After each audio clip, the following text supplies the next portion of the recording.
เมื่อสงครามพี่น้องปันแห้งจุ้มข่าวผู้ใดฮอคาตั้งเสียงในเมืองใต้หลายดีหลายเว้งจอมเปิ้นดีจุ่มยิบกว่างกังกุมกำใน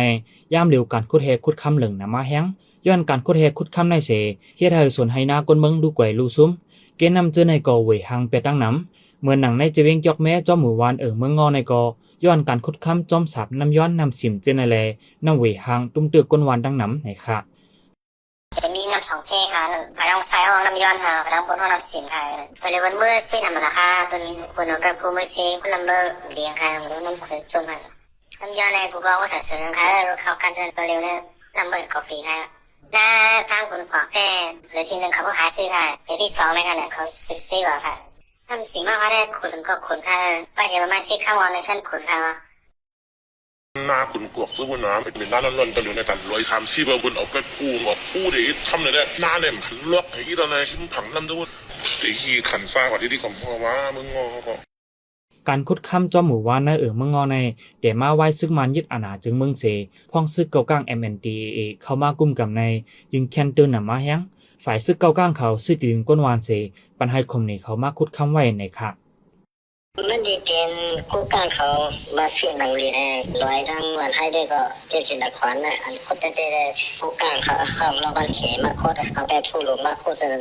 มันเป็นห้องน้ำเสียงนั่นนะตรงนั้นนะปักไม้ได้เป็นคำแบบมันเป็นตีเปล่าคำหนึ่ง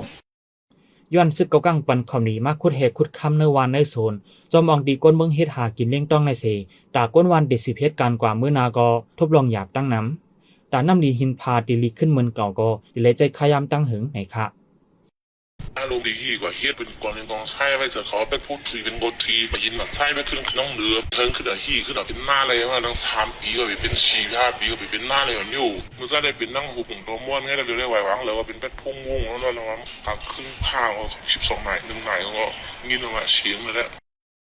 เกี่ยวกับเลยการคุดคำจอมผังนำอันก้นวันเจอดาบผูกซ้อมในเสกวนเมืองปุ่นดีได้หันถึงว่าสังสิบมีการคุดคำกว่าในจึงเดเฮ็ดให้ตุ้มยอนสิ่งแวดล้อมยาวตาใจนำในการผูกซ้อมนั่นเดเตอร์หยาบมาแห้งในค่ะ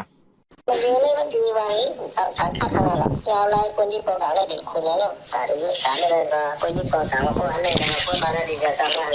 ตรงนั้นเป็นคนป้าก็อันสุนัยสุนัขเรื่องก็ไว้มาเด็กก็สิ่งแวดล้อมก็ก็ดีดูเลยเดียวนั่นแหละอันเป็นอันเป็นที่จริงให้สุนัขอันเป็นปีอิงของน้ำเช่นนั้นก็อันเป็นผ่านดังเช่นนั้นก็มันดีจริงกันหยาบนั่นแหละเพราะว่าที่นั่นมาเด็กก็คนเมืองก็ออกไปเมืองเนี่ยเพราะว่าเป็นมีเราเก็บเชื้อช่วงนี้คนกลางก็บ่ให้ตัดสินตัวได้ก็มันดีดูสมบูรณ์ที่กันนะยามเหลียวการคุดคำจอมสับนำสิมนำย้อนในเมืองเงาะจีเวงจอกแม่ในจุ่มซึกเก่าก้าง MNDAA เขาซิติลินะ1 เอเคอร์เลยปักเศร้าแสนเสกคุดไว้